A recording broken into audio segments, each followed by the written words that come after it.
जी हाँ, ये काफ़ी हद तक संभव होने वाला है कि हो सके अगली बार जब आप आईफोन 14 के बैक कवर को देखें तो शायद यहाँ पे मेक इन इंडिया अथवा मेड इन इंडिया का लोगो लगा हो। जी हाँ, आईफोन 14 का जो असेंबलिंग अथवा प्रोडक्शन का काम है वो भारत अथवा पूरे विश्व में टाटा कंपनी देखने जा रही है। लेकिन वहीं पे बात कर लें, अब तक एप्पल आईफोन के लिए असेंबलिंग अथवा प्रोडक्शन का काम वर्ल्ड की टॉप 3 लीडिंग कंपनियां ही करती हैं। फर्स्ट में फॉक्सकॉन, दूसरी में विस्ट्रॉन और तीसरी में पेगाट्रॉन। जी हाँ, इन्हीं 3 कंपनियों के पास बहरहाल जिम्मेवारी है आईफोन बनाने अथवा असेंबलिंग का।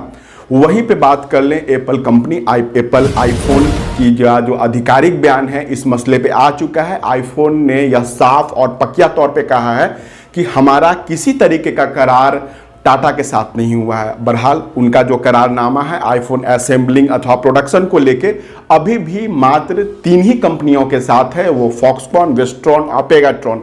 जी हाँ, यही 3 कंपनियां हैं जो पिछले कई वर्षों से आईफोन का प्रोडक्शन अथवा असेंबलिंग यूनिट देखती है।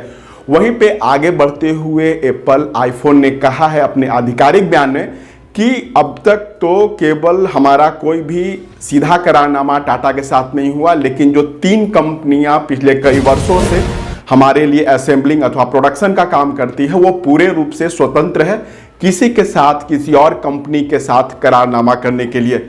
वहीं पे बात कर लें कि टाटा कंपनी का जो करारनामा हुआ है वो विस्ट्रॉन, वही कंपनी जो कि अब तक एप्पल आईफोन के लिए असेंबलिंग अथवा प्रोडक्शन का काम देखती थी।